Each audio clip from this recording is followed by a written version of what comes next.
Bonjour Roxane, pouvez-vous nous présenter l'association sanitaire porcine de Nouvelle-Aquitaine? Bonjour. L'ASPNA, donc, c'est la fusion des associations sanitaires porcines des 3 anciennes régions de la Nouvelle-Aquitaine.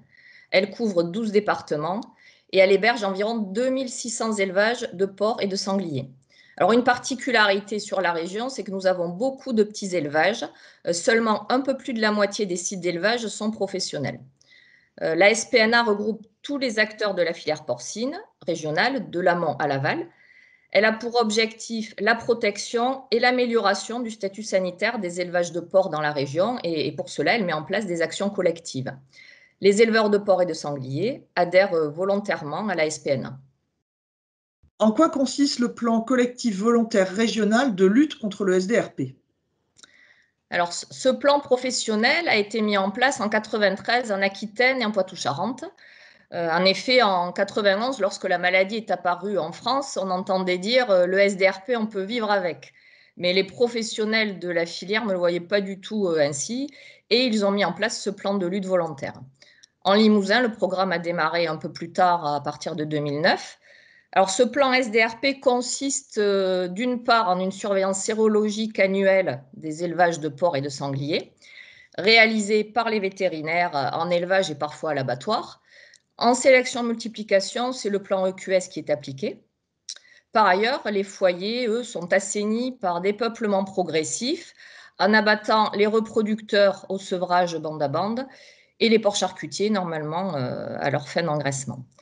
Dans ce plan SDRP, la SPNA organise les campagnes annuelles de prophylaxie, elle finance les analyses et les visites des vétérinaires et elle organise et finance à 75% les assainissements des foyers.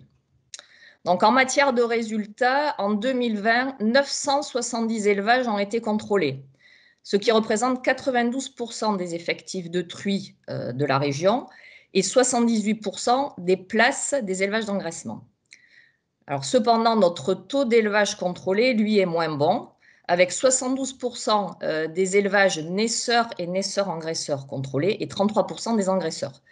Cela vient du fait qu'il est difficile de réaliser les dépistages dans les très petits élevages, souvent non professionnels et qui sont nombreux dans notre région.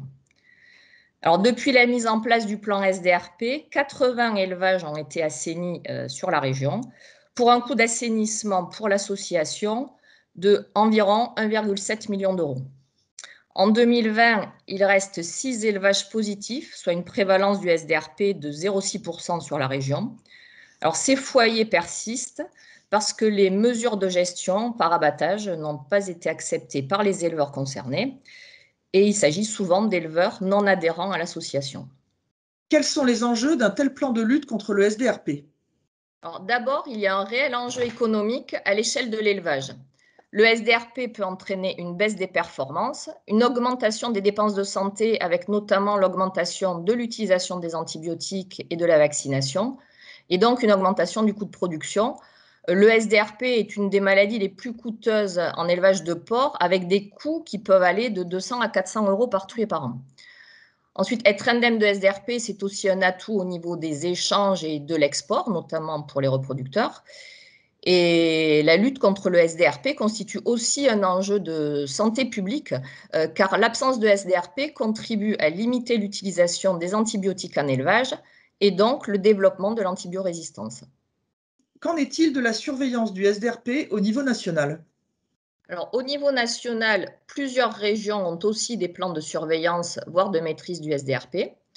Actuellement, l'ANSP, qui est l'Association nationale sanitaire porcine, et GDS France, dresse un état des lieux des actions SDRP qui sont menées en région, et certainement qu'une synthèse sera bientôt diffusée. Et également, afin d'harmoniser toutes les démarches menées dans les régions, un plan national de surveillance du SDRP a été élaboré par l'ANSP. Quelles sont les perspectives pour votre plan de maîtrise du SDRP? Alors, en Nouvelle-Aquitaine, tous les partenaires de la filière sont convaincus de l'intérêt de poursuivre notre plan SDRP, qui a permis à la région d'être quasiment indemne de la maladie. Et dans la perspective de réduire les coûts de ce plan, nous travaillons d'ailleurs sur des protocoles d'assainissement par la vaccination et la biosécurité.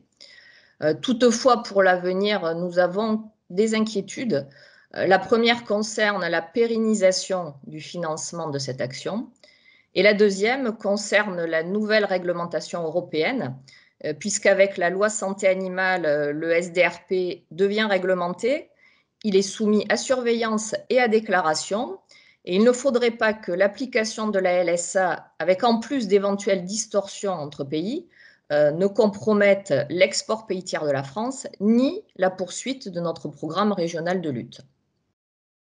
Merci Roxane pour ce témoignage. Avec plaisir.